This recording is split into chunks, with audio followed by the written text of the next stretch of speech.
Bridging visa भनेको के हो र यसमा के कन्डिसन हुन्छ भनेर जान्न मन लागेको छ भने यो भिडियो तपाईहरुको लागि। कपिललाई यो ब्रिजिङ भिजा भनेको चाहिँ के हो? ब्रिजिङ भिजा भनेको यदि तपाईले कुनै पनि अस्ट्रेलियामा लिगल स्ट्याटस मेन्टेन गर्नको लागि एउटा भिजादेखि अर्को भिजामा चाहिँ अप्लाई गर्नुहुन्छ भने चाहिँ एउटा लिग्यालिटी प्रुभ गर्नको लागि चाहिँ दिने तपाईलाई ट्रान्जिसनिङ भिजा हो।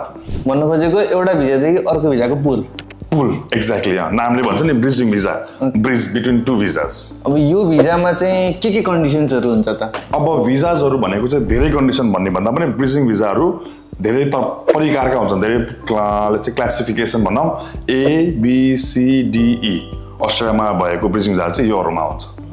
भनेपछि ए मा नि सब गर्न पाउने काम बी मा नि हुने, बी मा नि गर्न पाउने काम सी मा नि हुने हो र त्यो ब्रिजिङ भिजामा? त्यस्तो हुँदैन, फरक bridging visa A B C D मा अलिकति लिटल फरकहरु चाहिँ छ पक्कै पनि हैन। ब्रिजिङ भिजा A भनेको चाहिँ तपाई कुनै पनि लफुल स्ट्याटस भिजाबाट लफुली अरु भिजा अप्लाई गर्नुहुन्छ भने चाहिँ ब्रिजिङ भिजा A दिन्छ, जसमा चाहिँ तपाईको ट्राभल राइट हुँदैन हैन। र यदि अब कुन कन्डिसनहरु के कन्डिसन हुन्छ भन्ने कुरा हो, तपाईले कुन भिजाबाट कुन भिजा अप्लाई गर्नु भएको छ भन्ने कुरा नि फरक पर्छ। फेरि अब ब्रिजिङ भिजा B भनेको भन्ने कुरा चाहिँ फेरि तपाईलाई ट्राभल राइट, अब तपाईलाई चाहिँ जस्तै अप्लाई गर्नु भएको थियो कुनै भिजा र ब्रिजिङ भिजा A मा हुनुहुन्थ्यो, तपाईलाई त्यो समयमा चाहिँ ट्राभल गर्नु पर्यो, नेपाल जानु पर्यो अथवा न्युजिल्यान्ड जानु पर्यो, घुम्न जानु पर्यो भने चाहिँ तपाईले अस्ट्रेलियाबाट लिगली अस्ट्रेलिया छोड्नको लागि र लिगली अस्ट्रेलियामा आउनको लागि पनि तपाईलाई त्यो भिजा चाहिन्छ हो। त्यो भनेको ब्रिजिङ भिजा B हो, जुन चाहिँ ब्रिजिङ भिजा A बाट ब्रिजिङ भिजा B अप्लाई गर्नुपर्ने हुन्छ। ओके, यस्तै यदि एउटै मान्छेले A B र C होल्ड गर्न मिल्छ कि मिल्दैन? मिल्दैन। एउटा bridging visa at a time only one bridging visa can be held by any one applicant.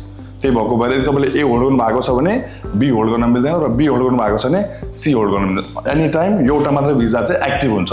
तपाईको भिजाहरु हाल्दा तपाईलाई एजेन्टले चाहिँ तपाईको अहिले A पनि देला, C पनि देला हैन, B देला, त तपाईले एकचोटी हेर्नु भयो भने त्यसले त्यहाँ एकदम क्लियरली लेखेको हुन्छ कि अहिलेको लागि चाहिँ यो भिजा एक्टिभ छ र अहिले यो पछाडी चाहिँ यो भिजा एक्टिभ हुन्छ भनेर क्लियरली लेखेको हुन्छ।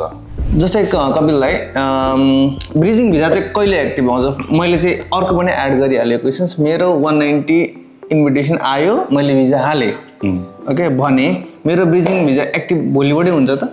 हुँदैन। ब्रिजिङ भिजा एक्टिभ भनेको अहिले तपाईको जुन लिगल भिजा छ त्यो भिजा कहिले एक्सपायर हुन्छ, त्यो दिनको एक्सपायरी पछाडी मात्र एक्टिभ हुन्छ। भन्नु गर्दा तिम्रो क्वेशनमा चाहिँ 190 भिजाको जुन इन्भिटेसन कुरा गर्यो, तिमीले एज अ भिजा हाले पनि यदि तिमीले स्टुडेन्ट भिजा होल्ड गरेको छौ अहिले भने त्यो स्टुडेन्ट भिजा जहिलेसम्म एक्सपायर हुँदैन, लेट्स से आज कुरा गर्दा आज सेप्टेम्बर हो भने नर्मली क्लाइन्टहरुको डिसेम्बरमा भिजा एक्सपायर हुन्छ। अहिले कुरा गर्दाखेरि डिसेम्बरमा एक्सपायर हुन्छ भने डिसेम्बरसम्म तिमीले स्टुडेन्ट भिजाको कन्डिसन्स नै मेन्टेन गर्नु पर्यो र त्यो डिसेम्बर पछाडी जनवरी 1 बाट चाहिँ बल्ल तिम्रो ब्रिजिङ भिजा एक्टिभ हुन्छ, जोसँग चाहिँ अब तिम्रो ब्रिजिङ भिजा A आउँछ र त्यसमा चाहिँ normally because it's a permanent visa you will have full time working rights. मेरो स्टुडेन्ट भिजा हुँदा पनि? स्टुडेन्ट भिजा हुँदैन, स्टुडेन्ट भिजा एक्सपायर भइसके पछाडी मात्रै। थ्याङ्क यू सो मच दाइ। यदि यस्तै जानकारीहरु तपाईलाई लिन मन छ भने please visit expert education visa services Melbourne. हाम्रो अफिसहरु चाहिँ क्लेटन, ड्यानिनङ, ग्लेनरोय र CBD मा पनि छ।